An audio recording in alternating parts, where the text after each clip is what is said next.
Hey guys, at BV Matson here. I want to tackle something that has been puzzling me a long time.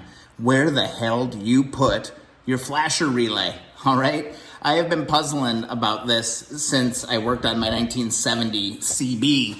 And you know what? I just saw it. I just saw it. I was looking at, okay, getting ready to install the tank. I'm going to do all these things. I got to tuck all this wiring around. I got this damn thing hanging out. And wouldn't you know, on your ignition bracket, there is a small hole, and this thing, this little leaf on this, is gonna plug right into that, all right? It's really that simple. So let's grab our 10 millimeter, see if I can just hold it on this other side, see how tight I did this. I just need to take this one part, or this one nut off. I'm gonna have to reach around and put my wrench on this. And then we'll mount this piece on there. It's this mystery. I'm actually gonna go over to my 70 after this and properly install my flasher relay on that one, because I think I literally just like tucked it in there and it's just flopping around. So that's no good. So I'm gonna just pull my washer, my locking washer off of here. Then I'm gonna grab my flasher relay and I'm gonna slide this on just like that. Let's see if I can get it tucked in here just a little bit better. It's like that. Move this wiring around. Once we get to the tank, I'm gonna need to fiddle fart around, probably get some wire ties and things like that. But there you go, guys. That, I'm almost 100% positive that that's where it's going. Now, this is an aftermarket relay, or a flasher that I have here. So it's a little bit bigger than what the original one looks like. The other one's like kind of a little square rectangle, or more of a rectangle, I guess.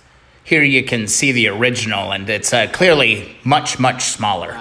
That'll sit on there. So I'm just gonna go ahead and reinstall my washer and my locking washer and put that in a proper place. So now it's not just flying all over the place. I don't know, maybe this video will help some other people figure out where the hell do you actually put that.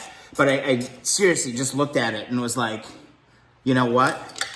I bet that's where it goes. And once you know, it just plugs in there absolutely perfectly, just like that. Now my flasher relay is just gonna hang out there. I've gotta clean up some wiring, get some wiring out of the way, and then we can go ahead and move on to the tank, guys. This is an awesome, awesome day. Thanks so much for watching the video, guys. I hope it was helpful. Maybe it solved a problem for somebody. That's the whole point of the series, and also I'm learning along the way. If so, please subscribe to the channel. Also, thumbs up those videos that you enjoy. And also, if you want to support what's going on, please check out the links in the descriptions of the videos. You can click there, get some WD-40, some steel wool, some Colonel Brassy, whatever, help you with your own restoration. So I'd appreciate that. Guys, little things, man. Devil's in the details now. We're really getting down to the nitty-gritty. Thanks so much for watching, guys. We will see you in the next video.